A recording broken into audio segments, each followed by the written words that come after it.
தமிழ்நாட்டில் காலியாகும் 6 மாநிலங்களவை உறுப்பினர் இடங்களுக்கு வரக்கூடிய 19ஆம் தேதி தேர்தல் நடைபெறும் என்று தேர்தல் ஆணையம் அறிவித்துள்ளது.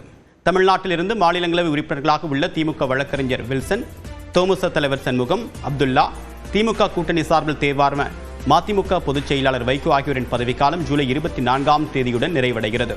இதேபோன்று மாநிலங்களவைக்கு அதிமுக ஆதரவுடன் தேர்வான பாமக தலைவர் அன்புமணி ராமதாஸ், அதிமுகவின் சந்திரசேகர் ஆகியோரின் பதவிக்காலமும் நிறைவு பெறுகிறது. இந்நிலையில் தமிழ்நாட்டில் காலியாகக்கூடிய 6 மாநிலங்களவை உறுப்பினர் இடங்களுக்கு வரக்கூடிய 19ஆம் தேதி தேர்தல் நடத்தப்படும் என்று தேர்தல் ஆணையம் அறிவித்திருக்கிறது.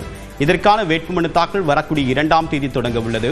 வரக்கூடிய 9ஆம் தேதி வரை வேட்புமனு தாக்கல் செய்ய அவகாசம் வழங்கப்பட்டுள்ளது. வரும் 10ஆம் தேதி வேட்புமனுக்கள் மீது பரிசீலனை நடைபெற உள்ளது. மாநிலங்களவை உறுப்பினர் பதவிக்கு போட்டி நடைபெறக்கூடிய பட்சத்தில் அதற்கான தேர்தல் வரக்கூடிய 19ஆம் தேதி காலை 9 மணி முதல் மாலை 4 மணி வரை நடைபெறும் என்றும், பதிவாகக்கூடிய வாக்குகள் மாலை 5 மணிக்கு தொடங்கும் என்றும் தேர்தல் ஆணையம் தெரிவித்திருக்கிறது. இதேபோன்று அசாம் மாநிலத்தில் காலியாக உள்ள 2 மாநிலங்களவை உறுப்பினர் இடங்களுக்கு தமிழ்நாட்டுடன் தேர்தல் நடைபெறும் என்று தேர்தல் ஆணையம் அறிவித்திருக்கிறது.